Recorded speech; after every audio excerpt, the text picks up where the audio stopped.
Madhava Kunja Bihari Radha Madhava Kunja Bihari Jai Radha Madhava Kunja Bihari Kunja Bihari Gopi Jana Vallabha Girivaradhari Girivaradhari Gopi Jana Vallabha Girivaradhari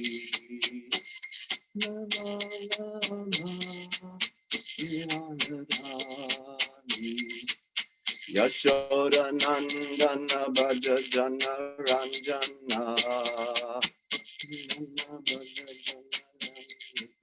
Yashoda Nandana Bhaja Jana Ranjana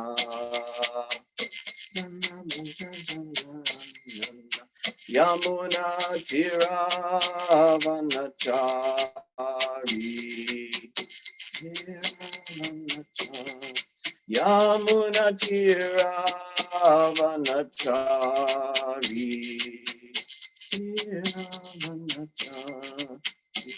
Jai Radha Madhava Kunja Bihari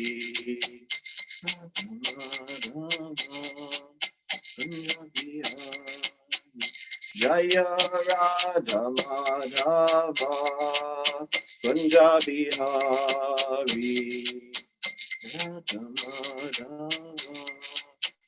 Kunja Bihari Gopi Jana Vallabha Girivaradhari Jana Vallabha Girivaradhari Gopi Jana Vallabha Girivaradhari Jana Vallabha Girivaradhari Yashoda Nandana Braja Jana Ranjana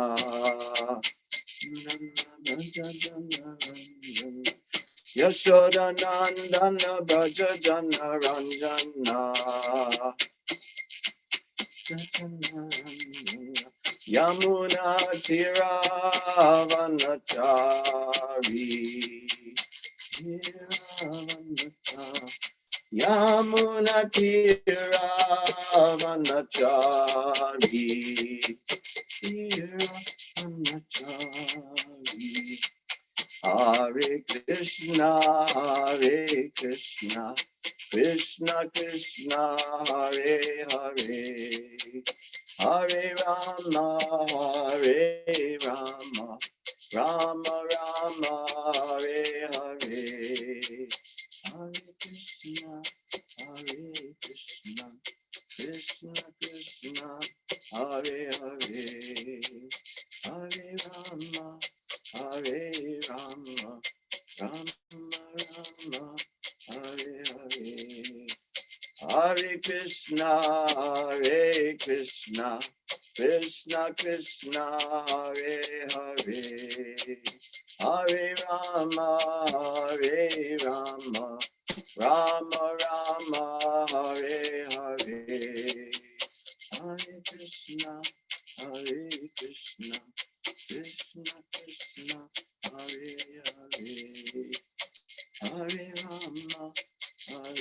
Rama Rama Rama Hare Hare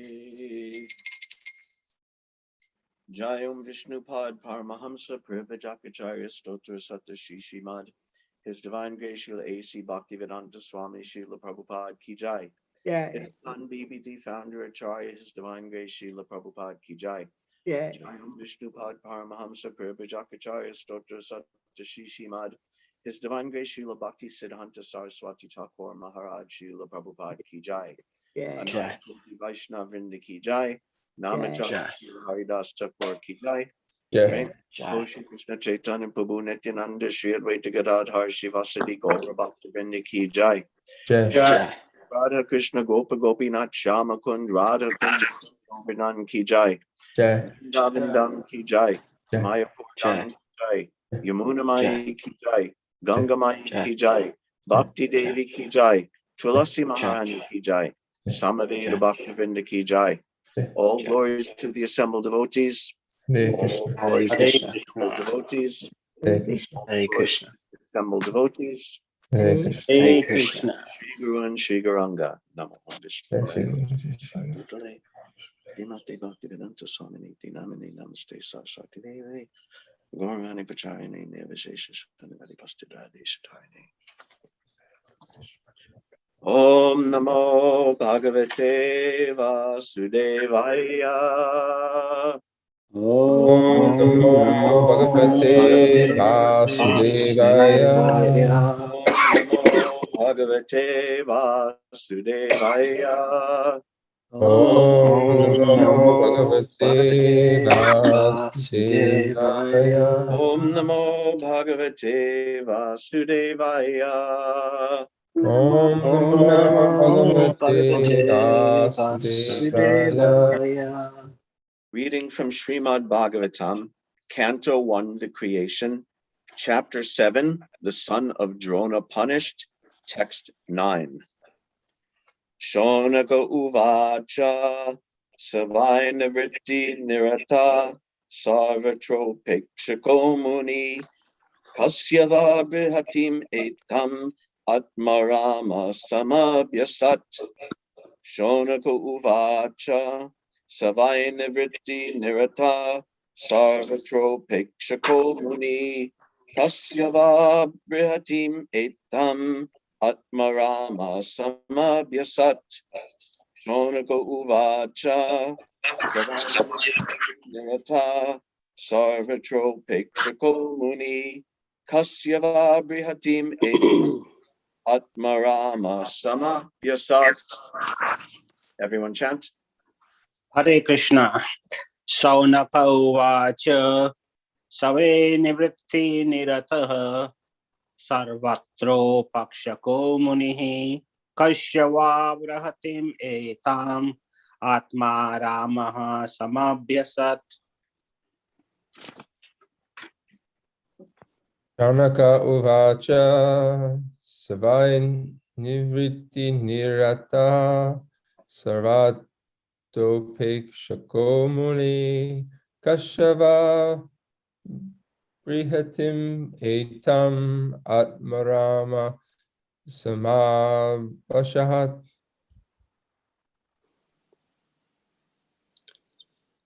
Saunaka Uvacha Savai Nivritti Nirata Sarvatropekshako Muni Kasyava Brutim Etam Atma Rama Samabhyasat.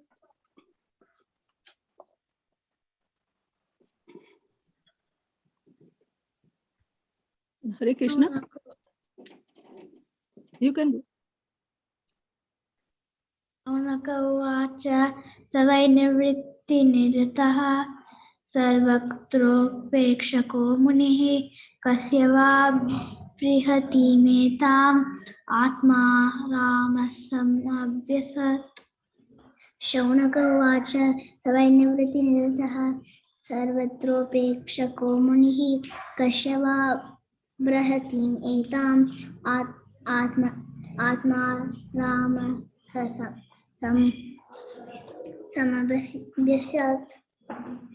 Shaunaka Vacha Savai Nivritti Nirataha Sarvatropekshako Munihi Kasyava Vritim Yetam Atmarama Samabhyasat.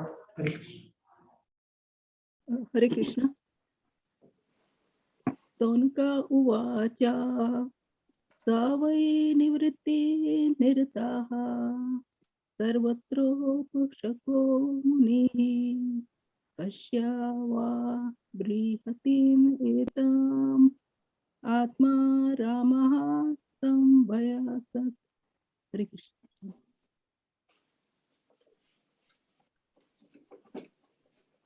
Shaunaka उवाच सवैनिवृत्तिनिरतः सर्वत्रोपेक्षको मुनिः कस्य वा बृहति नेताम् आत्मा रामसमभ्यसत्. Anyone else? Very nice. Word for word translation. Shonaka uvacha. Shri Shonaka asked. Sa he. Vai, of course. Nivriti, on the path of self-realization. Nirata, always engaged. Sarvatra, in every respect. Upekshaka, indifferent. Muni, sage. Kasya, for what reason? Va, or. Brihatim, vast. Etam, this. Atma arama, one who is pleased in himself. Samabhyasat, undergo the studies. Translation. Sri Shonaka asked Sutta Goswami. Sri Shukadev Goswami was already on the path of self-realization, and thus he was pleased with his own self. So why did he take the trouble to undergo the study of such a vast literature? Purport by His Divine Grace Srila Prabhupada. For the people in general, the highest perfection of life is to cease from material activities and be fixed on the path of self-realization. Those who take pleasure in sense enjoyment, or those who are fixed in material bodily welfare work, are called karmis. Out of thousands and millions of such karmis, one may become an Atmarama by self-realization. Atma means self, and Arama means to take pleasure. Everyone is searching after the highest pleasure, but the standard of pleasure of one may be different from the standard of another. Therefore, the standard of pleasure enjoyed by the karmis is different from that of the Atmaramas. The Atmaramas are completely indifferent to material enjoyment in every respect. Srila Shukadev Goswami had already attained that stage, and still he had to undergo the trouble of studying the great Bhagavatam literature. This means that Srimad Bhagavatam is a postgraduate study even for the Atmaramas, who have surpassed all the studies of Vedic knowledge. Shonaka uvacha savainivritti nirata sarvatropekshako muni kasyava briyatim etam atma rama samabhyasat. Sri Shonaka asked Sutta Goswami. Sri Shukadev Goswami was already on the path of self-realization, and thus he was pleased with his own self. So why did he take the trouble to undergo the study of such a vast literature? Namo Om Vishnu Padaya Krishna Prasthaya Bhutale Srimati Bhaktivedanta Swaminiti Namane Namaste Saraswati Devi Gauravani Pracharine Nirvishesha Shanivari Paschata Deshatarine.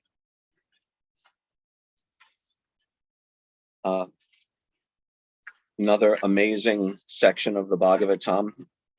I'm really enjoying reading through this part.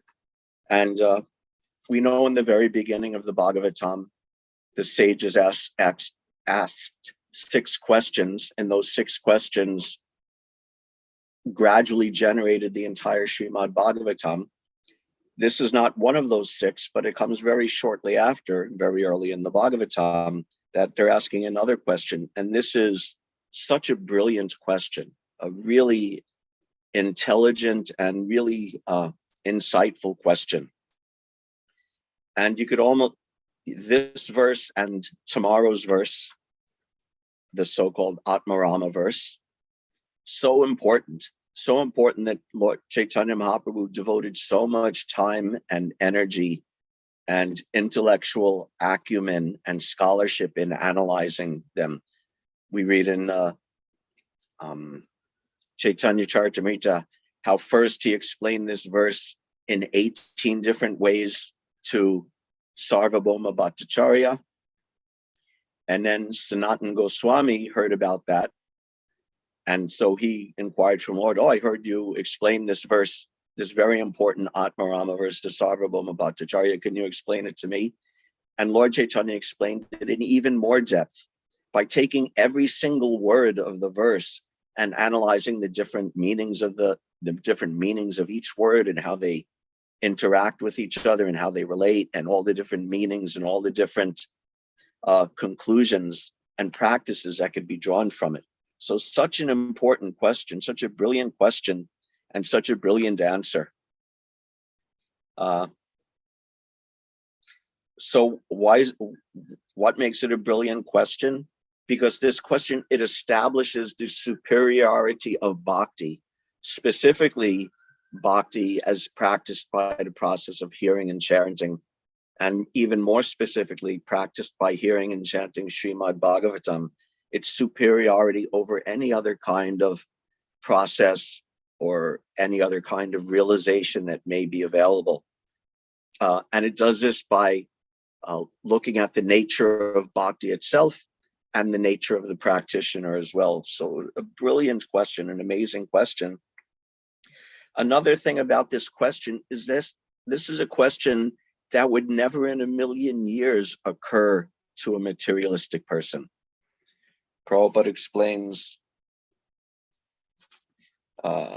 everyone is searching after the highest pleasure, but the standard of pleasure of one may be different from the standard of another. So the Atmaramas look at the materialists and say, that's not pleasure. And the materialists look at the Atmaramas or the spiritualists and say, that's not pleasure. Each one is thinking, the spiritualists are thinking the materialists are crazy, and the materialists are thinking that the spiritualists are crazy. And very early in ISKCON, Prabhupada wrote a little essay, which he had printed in a pamphlet and distributed, called Who is Crazy? Here's a tiny bit from that. He wrote, the spiritualists call the materialists crazy, and the materialists call the spiritualists crazy. We have formed a society for Krishna consciousness, and those who do not like it say that we are crazy.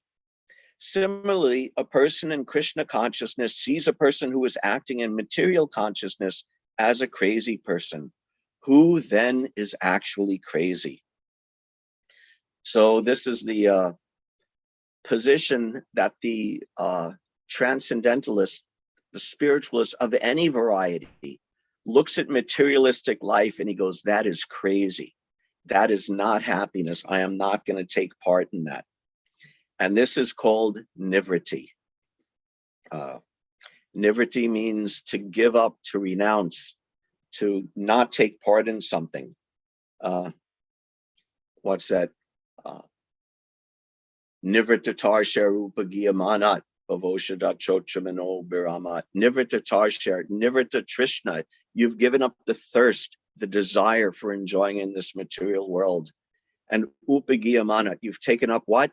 Singing the beautiful songs of the Supreme Personality of Godhead, knowing that that is the proper medicine for curing the disease of the conditioned soul. So this is nivritti. Nivritti literally is near vritti. Vritti means your livelihood. Everyone has a livelihood. They work a job, they have a position, they have duties, and they do all these things. And nivritti means no, not those things. Nivritti, give up those things. Give up on the rat, we call it the rat race in English. This whole thing of working and money and family and business and politics and this and that and so many things. This is the rat race. And the nivritti, what is Shukadev Goswami in today's verse and yesterday's verse as well, is called nivritti nirata, this practitioner or adherents of this process of nivritti. They don't want to be a rat. So they give up the rat race. They're no longer a rat. And they find their happiness, their life, their vritti, their livelihood they find within, in the spirit soul. So this is the person who is nivritti.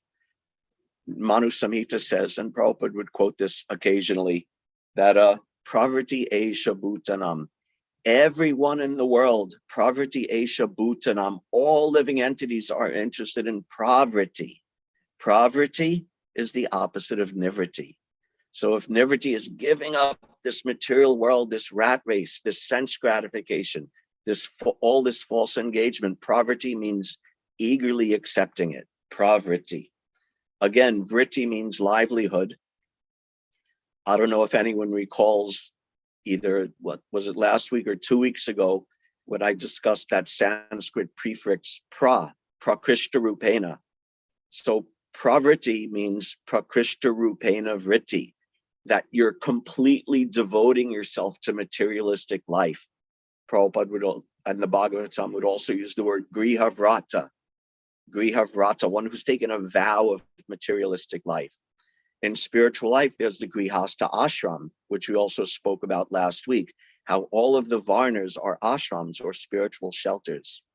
But if you're simply absorbed in materialistic life, that's not grihasta ashram, that's grihavrata, a vow of materialistic life.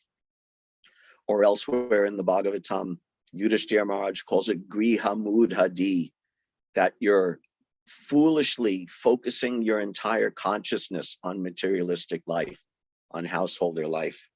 So this is pravriti esha bhutanam, nivrites tu mahapalam, that everyone is involved in materialistic life, but mahapalam, the greatest fruit, the greatest result, the greatest goal of life, can actually be attained only by the opposite of that, by the process of nivriti, by the process of renouncing, of giving up materialistic life. So this is pravriti and nivriti. So one may ask, well, why is it that nivritis tu mahapalam? Why is it that giving up gives the greatest fruit of life, and pravriti, accepting materialistic life, will not satisfy you? Why is that? It could be explained in so many ways. Bhagavad Gita says, Nainam chindanti shastrani, nainam dahiti pavaka, nachayanam klereyanti nashoshayati maruta. So Krishna is speaking to Arjuna, and he says, the spirit soul cannot be cut by any weapon, cannot be burned by any fire, cannot be moistened or dissolved by any water, and cannot be dried or withered by any wind. So he's talking to a kshatriya, so he's using these examples of weapons. But what he's really saying is, Nainam chindanti shastrani, no weapon can touch you. That means weapons are made out of the earth element, just like a sword or an arrow. A bow and arrow is made of wood, which comes from the earth, and a metal arrowhead, which is mined from ore from the ground, from the earth, and smelted and made into an arrowhead. So this is earth. The element of earth cannot touch the spirit soul. Nayanam dahati pavaka, and the spirit soul cannot be burnt by fire. There's earth, there's fire, that's another element. Nayanam klereyanti apo, water, cannot moisten the soul.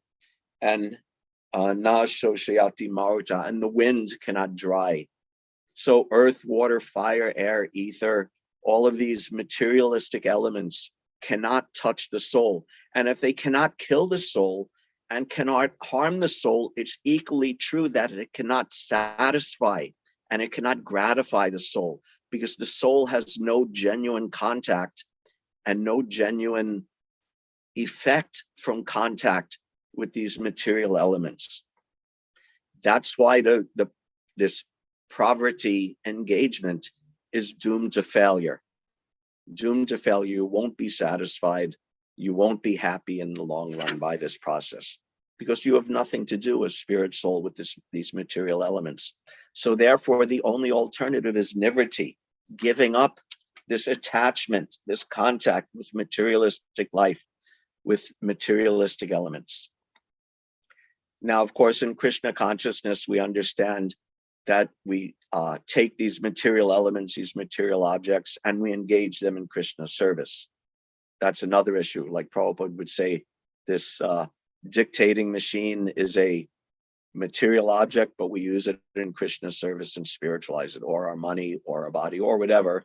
But that's a different issue. The principle although we use these things in Krishna's service, prapancha kataya budya, hari sambhanu vastuna, we understand that these things, everything has a connection with Krishna, and we use it in Krishna's service. But for our own personal gratification, the basic principle is nivritti, is giving up, renouncing, giving up these things. And if we give up these things, then that means we have to find our pleasure, we have to find our satisfaction somewhere else. We find it within. Atmarama means you find your pleasure within. Or Bhagavad Gita says, Yonta sukantar aramas, tatantar jyotireveya. So yogi, Brahma nirvanam, Brahma bhuto digachati. That the actual yogi, the real yogi, Yonta sukho, he finds his happiness within. Anta sukho. Antar aramas, he finds his pleasure, his satisfaction within. And antar jyoti, he finds light, he finds his enlightenment, his knowledge within. So this is what the Atmarama is as described in this verse. And the best Atmarama is Shukadeva Goswami, that he's finding all his happiness within, all his enlightenment within. He has no interest, zero concern with materialistic life. He was so disinterested in materialistic life, and he was so self-realized from the very beginning, even before his birth, that when he was in the womb of his mother, he refused to come out. He thought, what's the point of coming out? You come out and your mother is, petting you, and your father is petting you, and you get captivated. Oh, I'm the son and they're the father, in these bodily relationships, and you get attached, and you just get so wrapped up and entangled in material life.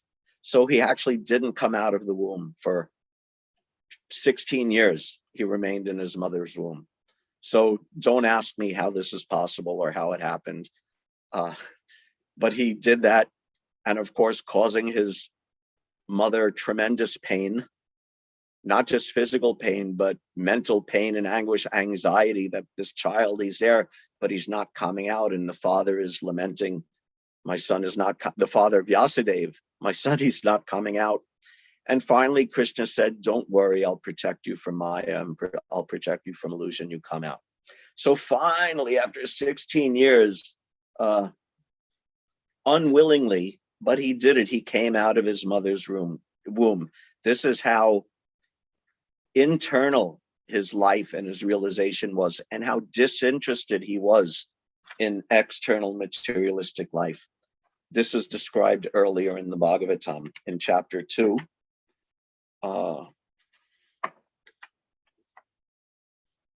Yam pravrajantam anupetam. No, wrong reader. Yam pravrajantam anupetam apeta krityam dvaipayano vihara kattara ajuhava putreti tanmayataya taravo binedas tam sarva bhuta hridayam munimanakosmi. Sri Sutta Goswami said, let me offer my respectful obeisances unto that great sage, Srila Shukadeva Goswami, who can enter the hearts of all. When he went away to take up the renounced order of life, sannyas, leaving home without undergoing reformation by the sacred thread or the ceremonies observed by the higher castes, his father Vyasadeva, fearing separation from him, cried out, "Oh, my son!" Indeed, only the trees, which were absorbed in the same feelings of separation, echoed in response to the aggrieved father. So after 16 years, Shukadeva Goswami finally came out of the womb.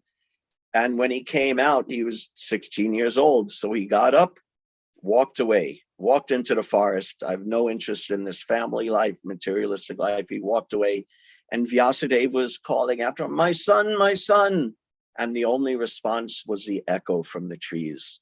So this is Shukadeva Goswami, so Atmarama, that no interest, no attachment to family life, materialistic life. And then there's the story, I don't have the reference of that as Vyasadeva was chasing after him, because Vyasadeva was his father, so naturally he was chasing after him, but he also had another desire, which we'll come to. And Shukadev Goswami was walking through the forest away from his father, and they walked by the river where some young girls were bathing in the river naked. And Shukadev Goswami was so Atmarama that he walked by those naked young girls and he didn't pay any attention to them. He had no attachment, no attraction. And the girls also saw his innocence, so they also felt no shame and didn't bother to cover themselves up. They just went on bathing. But then when Vyasadeva came by, as great as Vyasadeva is, he's actually an empowered incarnation of the Lord. But because he's in that role as a grihasta, those girls immediately became ashamed and they covered themselves up, covering up their nakedness from Vyasadeva. So what a stage of realization Shukadev Goswami was on. And he just went into the forest and he was just wandering naked in the forest for I don't know how long. And eventually Vyasadeva had to give up his search, his chase, and went back to his ashram. But Vyasadeva had another desire. Not only he wanted his son, but he understood that his son is this great realized person, this great Atmarama, but both to perfect his realization and also for the sake of the coming future pastimes with Maharaj Parikshit, he needed to teach his son Srimad Bhagavatam. So he devised a scheme. Vyasadeva had his ashram there in the forest. We saw it, last week we discussed that, his ashram at Badarik Ashram on the western bank of the Saraswati River. He had his ashram there, and Shukadev was, I guess, in the same area, just wandering naked in the forest, maybe eating some leaves or some berries here and there, but just completely self-satisfied, wandering naked in the forest, unkempt and unbound by any social restrictions. And Vyasadev's disciples, who would periodically, they would go into the forest to collect firewood or to collect fruits and roots. They would see this wild, naked person roaming in the forest and they would get scared. Who's this crazy person wandering in the forest? They'd get scared and come back. And Vyasadeva knew it was Shukadev, so he said, oh yes, this forest is haunted by ghosts. So I'm going to teach you some very special mantras to protect you from ghosts. And what he taught them were beautiful shlokas from the 10th canto of the Srimad Bhagavatam, describing the beauty of Krishna. That Krishna, he's like this, is sham colored like a fresh rain cloud, with holding a flute and the peacock feather on his crown, and threefold bending form, and all these beautiful verses from the 10th canto of the Srimad Bhagavatam describing the beauty of Krishna. And he said, if these ghosts ever come to haunt you in the forest, you immediately start reciting these shlokas very loudly to protect you. So some disciples went out to the forest to collect firewood, as disciples do. And one time they saw Shukadev wandering naked like a wild man, and they became scared. So they remembered Vyasadev's instructions, and they started very loudly chanting these shlokas about the beauty of Krishna. And Shukadev heard them, and he actually became attracted, and he started running towards those disciples. And the disciples got scared and started running away and chanting those shlokas even louder and louder. And Shukadev was running after them because he was actually attracted. And in this way, the disciples led him all the way back to Srila Vyasadev's ashram. So finally, he was back in Vyasadev's ashram, and Vyasadeva made him sit down and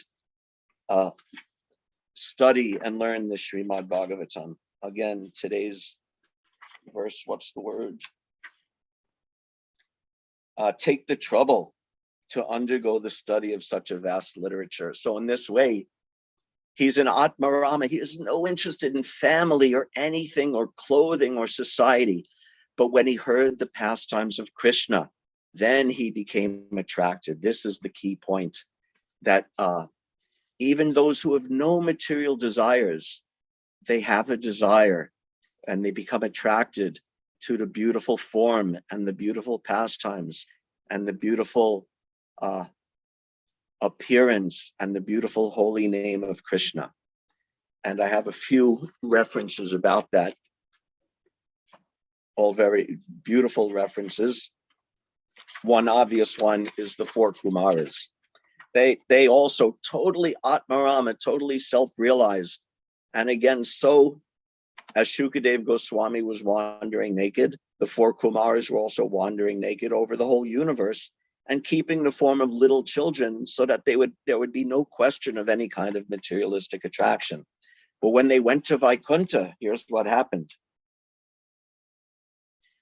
Tasya Ravinda Nayanasya Pada Ravinda Kinjalka Mishra Tulasi Makaranda Vayu Antargata Swavirvarena Chakaratesham Sakshobhamaksha Rajusham Apichit Tanvo. When the breeze carrying the aroma of tulsi leaves from the toes of the lotus feet of the personality of Godhead entered the nostrils of those sages, they experienced a change both in body and in mind, even though they were attached to the impersonal Brahman understanding. So here are these Atmaramas, but they smelled the aroma of Krishna's lotus feet, of the tulsi at Krishna's lotus feet. It entered into their nostrils, they breathed it in, they smelled it, and it entered into their heart, and it changed their heart from Brahmavadis to Bhaktas. So this is the four Kumaras. That was in the third canto, and earlier, just a couple of chapters earlier, a similar beautiful verse by Lord Brahma himself. Ye tu tvadiya charanam bhujakosha gandam jigranti karna vivarai shruti vatanitam bhaktya grahita charana parayacha tesham nai pashinata hridayam burahat swapumsam. O my Lord, persons who smell the aroma of your lotus feet, carried by the air of Vedic sound through the holes of the ears, accept your devotional service. For them, you are never separated from the lotus of their hearts. And Prabhupada says in the purport, this highest stage of relationship with the Lord can be attained simply by hearing about him, his name, form, quality, etc., from authentic sources like Bhagavad Gita and Srimad Bhagavatam, recited by pure, unalloyed devotees of the Lord. So the four Kumaras, they smelled the aroma of Krishna's lotus feet. It entered their nostrils and then entered their heart.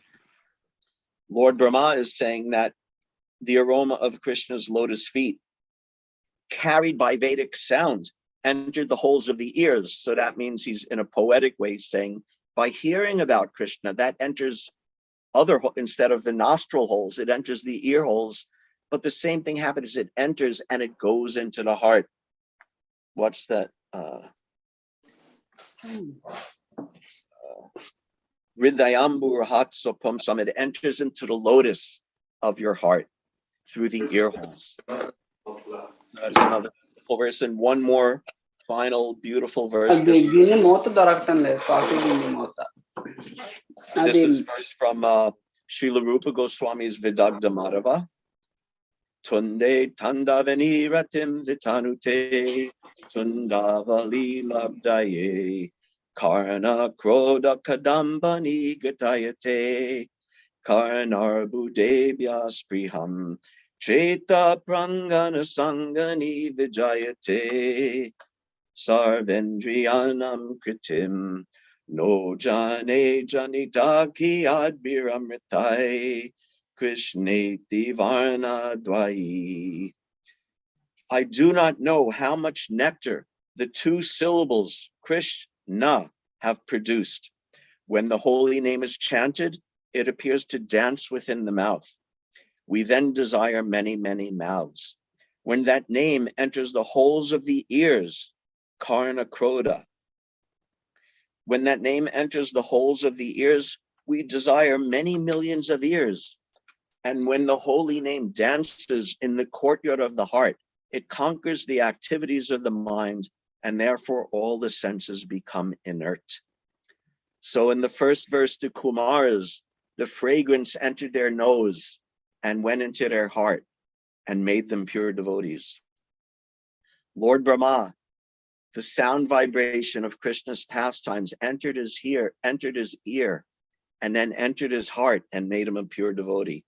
And this verse by Srila Rupa Goswami, this verse is actually Mother Purnamasi talking about Radhika herself, that this is what happens when she hears the holy name, that the holy name enters the ears. And when that happens, you think, 2 ears? Why only 2 ears? Lord Brahma is such a dunce that he made us with only 2 ears. When I want to have millions of ears to hear the holy name. And the holy name again enters into the heart and dances in the courtyard of the heart. So this is the process. When a materialist hears the chanting of the holy name or hears the Bhagavatam, undoubtedly he's purified. But if he's absorbed in materialistic life, it's very hard for him to have the full transformation to pure devotional service. When you give up materialistic life, when you give up the attachment to materialistic life, like these great Atmaramas, like Shukadev, like the 4 Kumaras, then when they hear it and it enters their nose or enters their ears and enters their heart, then it has such a powerful effect, such an amazing effect. And this is what all of devotional service is. It's letting Krishna enter through our eyes, our ears, our nose, all our senses. And if we're sufficiently purified of materialistic desires, then Krishna could then enter our heart and dance in our heart and purify our heart from within. This is, in essence, what the process of devotional service is. And if our heart is too hard, then it's difficult. Heart is too hard means we're too much poverty and not enough nivriti, too much sense gratification. Taras masaram hridayam betedam yad griyamanayar harinam adeyai. That if you're chanting and your heart is not melting, if you're not experiencing all the transformations of ecstasy when you chant the holy name. When I go to chant my japa and I'm not feeling ecstasy and I'm not feeling attraction. When I go to kirtan and I'm not feeling ecstasy and I'm not feeling attraction, this is evidence that I'm not advanced. This is evidence that I'm still attached to materialistic life and evidence that I'm committing offense and that my heart is still taras masaram hridayam betedam, that my heart is steel framed. And the holy name, I'm not making it easy for the holy name and for devotional service to purify my heart. So we can engage in devotional service externally, but if we're still attached, our advancement will be slow. And if we practice the proper degree of Vaishnava renunciation, then our advancement is much faster. That's why Srila Prabhupada, along with chanting 16 rounds a day minimum, he also introduced nivriti. Nivriti means no meat eating, no illicit sex, no intoxication, no gambling. These are the 4 pillars of nivriti, giving up these 4 things. And otherwise, if we don't give those up, or if we're still attached, if we're still materialistic, if we're not sufficiently nivriti, then even our devotional service will be purified undoubtedly. Devotional service always has an effect, but it'll take longer and it'll be less immediate and less effective. What's that other?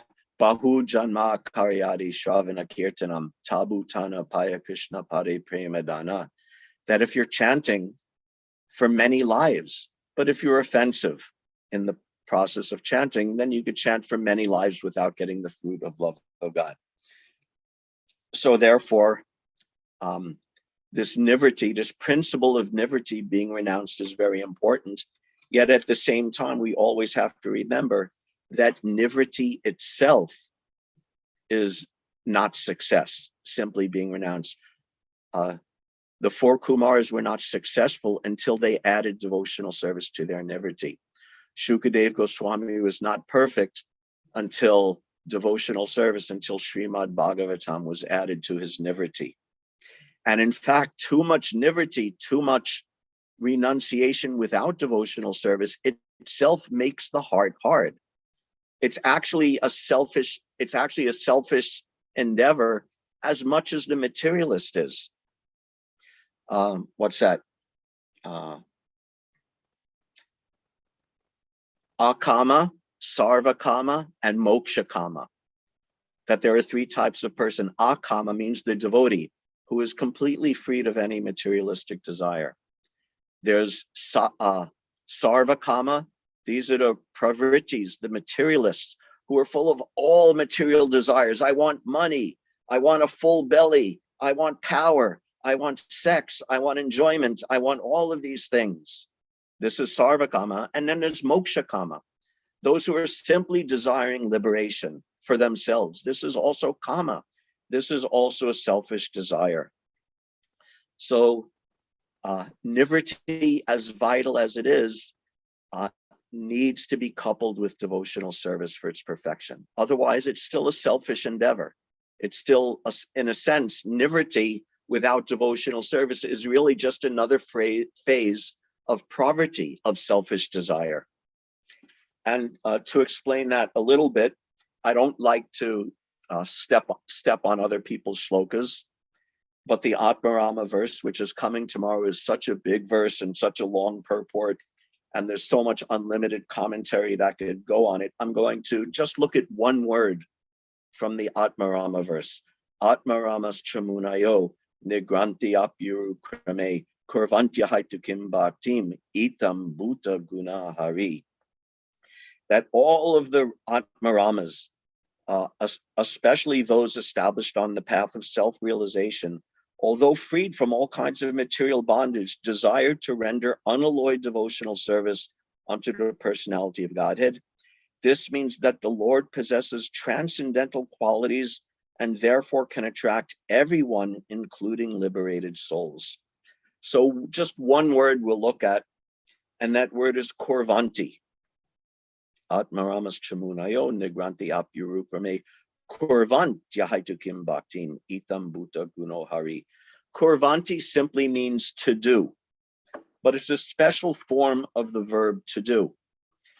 In the discussion of the Atmarama verse in Chaitanya Charitamrita, check the time, Krishna, Lord Chaitanya explained that this word kurvanti is a particular form of the Sanskrit verb to do, which is used when you're doing something for someone else.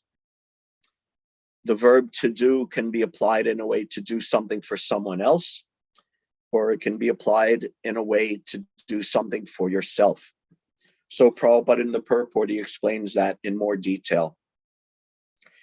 He says there are two verb forms of this Sanskrit verb to do. These are called parasmai pada and atmane pada. Parasmai means for others, para, for others. And atmane pada means for myself.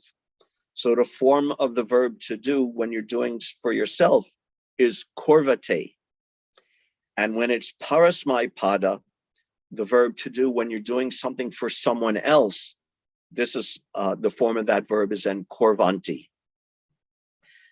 So this one little grammatical detail explains so much of this principle of why the Atmaramas who are self-satisfied are still attracted to Krishna. Because devotional service is doing something for Krishna. If you do kurvate, if everything you do is for yourself, this is a very cripple-minded way of living. Prabhupada would talk about the Brahmana and the Kripana, that the Brahmana is broad-minded. He's working for everyone, for others. And the Kripana, the miser, is selfish. He's working for himself. And the basic principle of devotional service is that it's for Krishna's pleasure. You give up this understanding that I'm doing this for my pleasure, and you do it for Krishna's pleasure. Just like, again, at the very end of the Chaitanya Charitamrita, when Lord Chaitanya is explaining the Sikshashtaka verse, Srila Prabhupada quotes from Srila Bhakti Siddhanta, who says that a devotee at that stage, a very advanced stage of devotional service, not only he's not interested in his own pleasure and is only interested in Krishna's pleasure, but he has no way of understanding happiness except by Krishna's pleasure. So this is the perfection of Kurvanti. And when you do that, when all of your pleasure is wrapped up in Krishna's pleasure, then that gives you the greatest pleasure of all. How much pleasure can you enjoy yourself? Even if you get $1 million or power or worship or whatever, how much pleasure are we capable of experiencing? Never mind that it's not real pleasure, and never mind that it's very short-lived and will be lost very soon, either through disease, old age, or death, or whatever. But just imagine how much pleasure there is in Krishna, the reservoir of all pleasure. And then imagine that we tap into that pleasure by working exclusively for Krishna's pleasure. This is why the Atmaramas, those who are Nivritti Nirata, they're completely absorbed in Nivritti, but still they find a superior pleasure in serving Krishna. This is why Bhakti gives the highest transcendental pleasure because of this, because it is Kurvanti. You're working for Krishna, and not Korvate, simply working for your own benefit. This is why it's such a pleasure. And this is why Shukadev Goswami was running after those disciples, because he was hearing the beautiful pastimes of Krishna.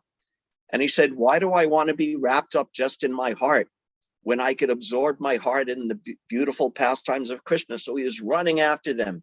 And he went back to the ashram and learned the whole Srimad Bhagavatam, and then poured it again out of his heart to Shukadev Goswami.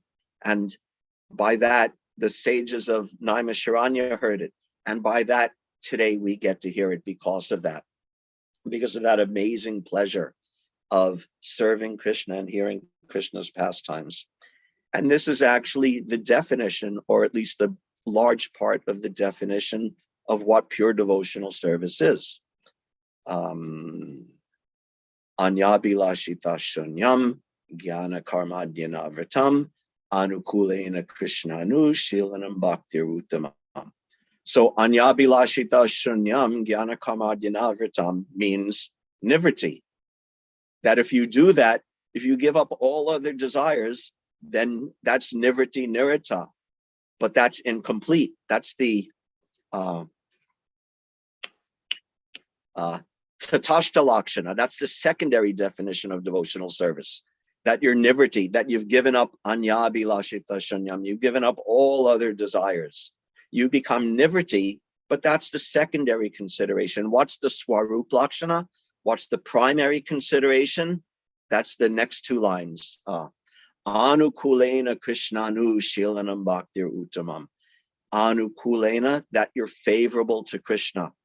And Krishna anushilanam, you're working for Krishna, for Krishna's pleasure. You're dedicated for Krishna's pleasure, not your own pleasure. This is what anukulena Krishna anushilanam means. So this combination of being nivriti to materialistic life, but fully accepting that you're working for Krishna, for Krishna's pleasure, this is the highest satisfaction of the soul. So high that even these completely renounced, completely no interest in anything else in this world, completely indifferent and even averse to all of it. But when they hear Krishna's pastimes, they come running. When there's an opportunity to serve Krishna, they come running. So this is the beauty of devotional service and the process of devotional service, and the beauty and the example of the life of Shukadev Goswami. And those who are simply renunciants, who are too strong on nivriti and not strong enough on devotional service, then that's also a not very good conclusion. It's actually, in one sense, it's as bad as the materialists. Or if you're a Mayavadi, it's even worse than being a materialist. You're thinking, oh, I'm so renounced. I'm a big sage. I'm renounced from materialistic life. I'm giving up eating, sleeping, whatever. But that's simply vimukta manina. Within your mind, you're thinking you're liberated.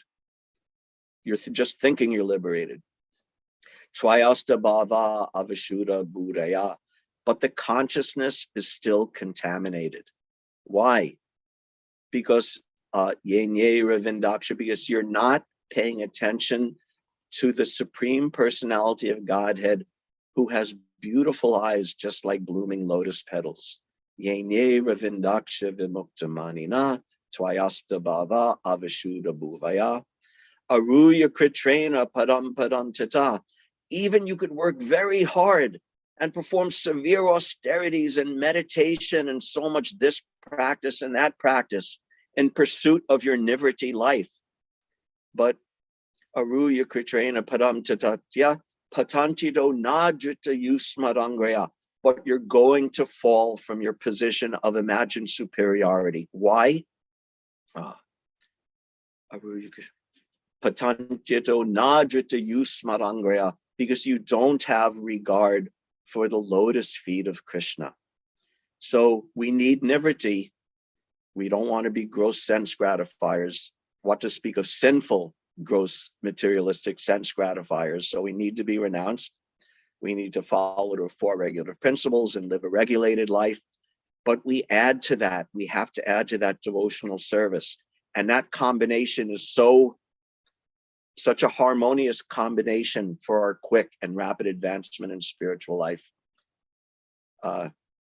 What did Sarvabhauma Bhattacharya wrote that prayer? Vairagya Vidya Nija Bhakti Yoga. That devotional service laced with, saturated with Vairagya Vidya. Our goal is not Vairagya and our goal is not Vidya. We're not interested just in renunciation or just in knowledge. But these things in the pursuit of actual devotional service to Krishna is a very powerful force. And this is how we advance. And if we're not advancing well enough or quick enough, then we can understand there's some fault. Just like Prabhupada said, if you're hungry, and if you're eating a big, delicious meal, but your hunger is not being satisfied, he said, then you could understand that there is some Maya's play. He said, if you're performing devotional service, you must be happy. And if you're not becoming happy, if you're not advancing, there's some Maya's play. Just like if you're eating and not being satisfied, that means you have some worms in your intestines. Or Prabhupada said worms in your intestines. And you're eating, but the worms are taking all the nourishment away. So you're even though you're eating a lot, you're not being satisfied, you're not being nourished. So we need to have this proper nivriti, this proper behavior, and we need to have lots and lots of devotional service, and then we'll be nourished, we'll be fed, and we'll advance nicely in devotional service. Hare Krishna, thank you very much. All glories to Srila Prabhupada. If there's any questions or comments, we can discuss now.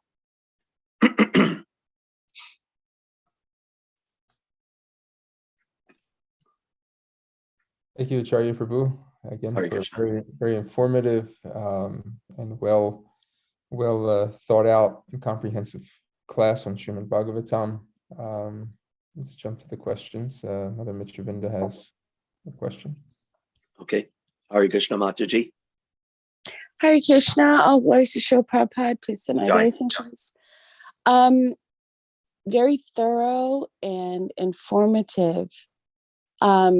For the benefit of all, including myself, as a reminder and just information, would you address the aspects of advancement? Because, we can have our own understandings of what advancement is. In the material world, someone may receive some credit, some certification, some position, some this, some that. However, in the spiritual paradigm, this aspect of advancement looks different. But, someone may consider it the same in terms of,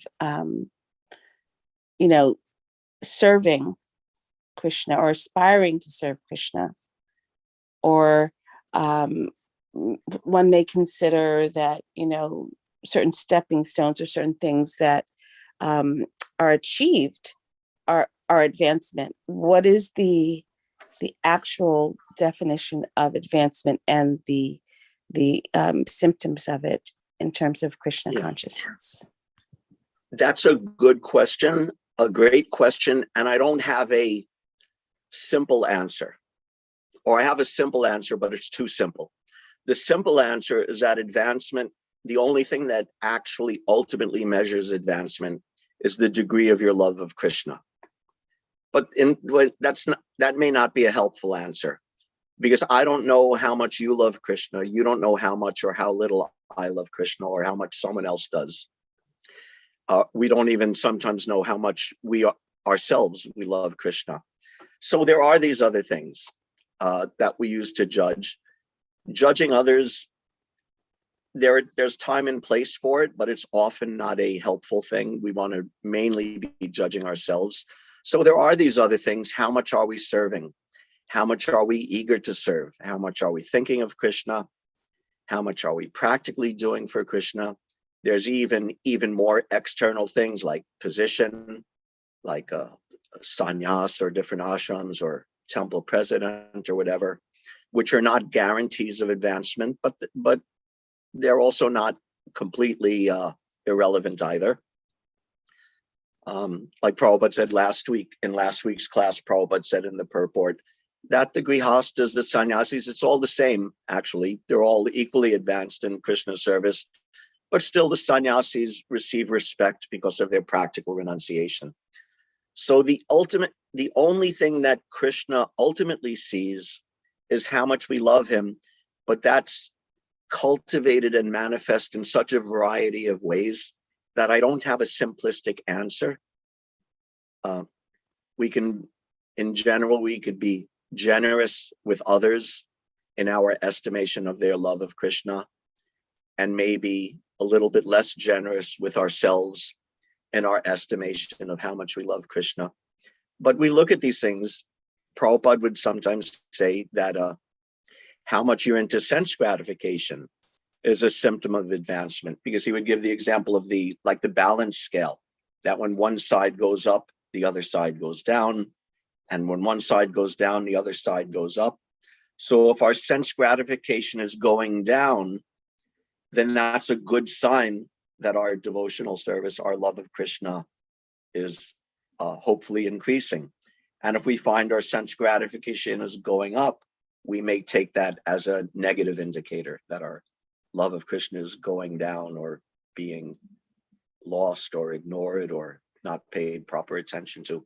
So I'm sorry, I don't have a simple answer, but we just have to sort of be little intelligent and, look at the whole person, mainly ourselves. Look at the whole person. What are we doing? What are we not doing? What are we thinking of? What are we not thinking of? I don't know if any of that is actually practically helpful or informative in any way, but that's some of my thoughts on it. Is that helpful at all? Yes, thank you. It's basically, what I'm getting is it's not something that is so much external, which is what I was more so addressing. Right. External shows or aspects of position, even though, these other aspects of position or title you gave were mentioned. Hari Das Thakur was surrendered, but he didn't have any of those. So I think it's important to, from what you were saying, just balance it that, it's not determinable. It's not something that can be judged as someone could Right. say, oh, this person is not a devotee, or that person is a devotee. It's their internal connection with Krishna. And even regarding devotional service, that can't always be seen, or the level of it can't always be seen by physical action, Yes. But this aspect of connecting internally with one's desire to serve Krishna, whether it's able to be done or not. I think of Her Grace Nandi Mukhi Devi Dasi, who served for so many years Lord Jagannath and Radhashar Bihari and Gaurnitai. Currently, her body cannot do anything, literally. But as we know, once service is done, it can't be taken away. Krishna sees it just as it is. It's current. It can never be depleted. She did so much service, amazing, amazing levels of service. And for those who've done service for so many years, once that stops for whatever reason, whether because it's taken or they can't physically do it, Krishna still honors that within them. But she does mana seva constantly. She always thinks of Lord Jagannath and Radhashar Bihari and Gauranitai. And so by that, her heart is still performing devotional service. Thank you so much, Prabhu. Sure. Yeah, that's a great point to remember. We can't see in another person's heart. Only Krishna can do that. But even that, she can't do service, but I'm sure I have no opportunity to speak to her, but I'm sure if you speak to her, she's going to be speaking about Krishna and remembering Krishna. So there are external symptoms to some degree, but you're absolutely correct that it's ultimately it depends on what's in a person's heart, not what they're externally doing. Nice point. Thank you. Anything else? Questions or discussion? Hare Krishna. Hare Krishna, Sean. Hare Krishna. Thank you for the class. I'm writing a whole page full of notes here. That's it's very enlightening. Just on this last comment, it made me think of there had to be some answer in the Bhagavad Gita or some kind of direction, and there was a few different things, but what popped out was this verse 6.4 in the Bhagavad Gita. A person is said to be elevated in yoga when, having renounced all material desires, he neither acts for sense gratification nor engages in fruitive activity. So maybe from what I can understand, that it would be very difficult for us to try to evaluate or judge others based off any outward appearance to understand, but we could generally see a devotee's attempts or how they live in terms of renouncing sense gratification. But it seems to me that the most important aspect would be to look within ourselves and really keep looking and finding where we are advancing or not advancing in relation to our ability to act for sense gratification or act in fruitive activities. And I was just wondering, because it seems like there's this in Krishna consciousness, there's this understanding from the Acaryas that they related to themselves as the most fallen. They looked at themselves as, even in the songs, and it's like, I'm the most fallen, but clearly they weren't the most fallen. But did they really think of themselves that way? It's not like you could outwardly think that they're fallen at all, but they related to themselves that way. I mean, was that just kind of a mechanism for them to keep that humility and keep their focus inward, as opposed to this tendency to judge others? I don't know. It's just like what kind of came up for me in this last bit of the conversation. Yeah, good points. I don't know what's in the heart of the great Acaryas. I always assume that they actually sincerely believe that they're feeling the most fallen. But you'll also notice that although they felt like that, it never crippled their enthusiasm to go on doing amazing things. That I'm the most fallen, therefore Rupa Goswami says I'm the most fallen, therefore why would I bother writing Bhakti Rasamrita Sindhu? That's not the conclusion. So I'm the most fallen, but Krishna's the greatest, so I'm gonna, whatever limited ability I have, I'm gonna try to serve Krishna. There's also a nice story. I don't really have a source for this. But the story goes that one devotee once said before Prabhupada, "Oh, Prabhupada, I'm the most fallen." And Prabhupada said, "You're not the most anything." So we can't imitate the mood of these great acharyas. But I think they were sincere in it, but it's not like some pathological what's the word I'm looking for? Some pathological lack of self-esteem or some kind of material depression. It's actually a spiritual ecstasy. To be the most fallen before Krishna is actually ecstasy. To become an atom. Do you want to be a big gun in front of Krishna, or do you want to be an atomic particle at Krishna's lotus feet? So that's actually a kind of ecstasy that I certainly can't understand or appreciate, and I can't see it in another person's heart, but that's a little bit of my understanding of it. But yeah, ultimately we want to be more concerned with judging ourselves and with judging others. That's another thing you brought up. Although there are circumstances when judging others is appropriate, if someone has a position of authority, if we're looking for a spiritual master, then there's some, let's call it discrimination instead of judgment, needs to be going on. But mainly we want to be more concerned with finding the faults in ourselves. What is it that Bhaktisiddhanta said, that you're looking for or is that the Bible, that you're looking for the speck in your brother's eye, but not seeing the beam in your own eye? So. Thank you, Prabhu. Hare Krishna. Anything else?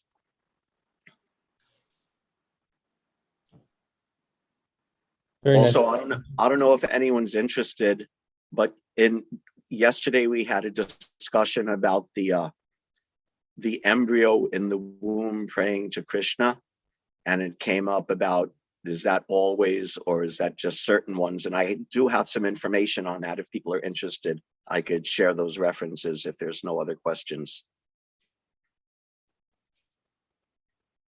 Or is it?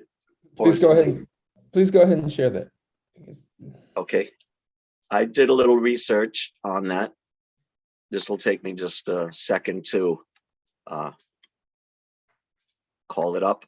First, there's from Srila Vishwanath Chakravarti Thakur's commentary. He says that the form of the word used in this discussion is what's called the potential case in Sanskrit. The potential case, talking about the embryos praying in the womb, the potential case is a case that's used in situations that are less strong than an absolute imperative. If you're making a wish, or if you're making an invitation, or a light order less forceful than an imperative, then you use this potential case. So that's one indication that maybe not every embryo prays like that. And he also says, and I found this actually funny, he says, it is impossible that it can mean that all jivas must pray in this manner, since giving orders to embryos is not possible. So I thought that was a funny way of him to put it, that we can't, dictate. You can't just say, oh, all embryos do it as a dictate that you're forcing on all the embryos, because not all embryos do it. Also makes the point that in other parts of the Bhagavatam, fallen embryos, or the embryos of fallen souls, are also described separately from those who are devotees. Basically, he says, let's see now. So basically, he says that those who are already devotees, or already with devotional sentiment, then they're praying like that, but the ordinary conditioned souls aren't. And then Prabhupada says, let's see if I could also quickly find this, references from Srila Prabhupada. In the purport of 112.7 Bhagavatam, Prabhupada says that the jiva in the womb sometimes fortunately prays to the Lord, which also indicates that it's not in every case. In the purport to Ujjila Aruna, Prabhupada also says that the fortunate baby in the womb prays to God. So that indicates the fortunate ones, not all of them are equally fortunate. And in a class in 1972, he also says, so at that time, one who is pious, spiritually advanced, he prays to God in that situation. So just some evidence that it's not every single jiva soul, just a certain percentage who are already devotees and already have some Krishna consciousness, some stock of Krishna consciousness. They get the opportunity in that difficult state to pray to Krishna, but not necessarily every jiva in that state. Okay, any other question or comment? I just wanted to bring up something you said in the very beginning of the class that I thought was a very strong point. I never heard it explained this way, but it really stuck to me. I just wanted to share that with you. And that was that you were speaking about in the beginning of the Bhagavad Gita, when Krishna tells Arjuna that the soul cannot be, destroyed by any type of weapon. And then you kind of tied that into the idea that it can't be affected by any type of material situation. So therefore, we should also have that understanding that any type of material enjoyment cannot really satisfy the soul either. So if it's not going to kill the soul, it's not going to destroy the soul, it's not going to harm the soul, but material energy is also not going to please the soul. And I thought that was a very, very nice way to tie that in together. That stuck with me. I just wanted to share something that I learned very nicely today from that. Okay. Thank you very much, everybody. All glories to Srila Prabhupada.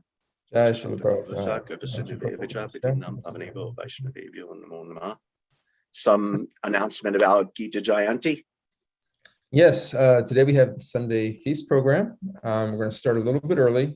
For those of you who want to hear the Sanskrit recitation of the Bhagavad Gita, we're going to start at 2:00 in the temple room.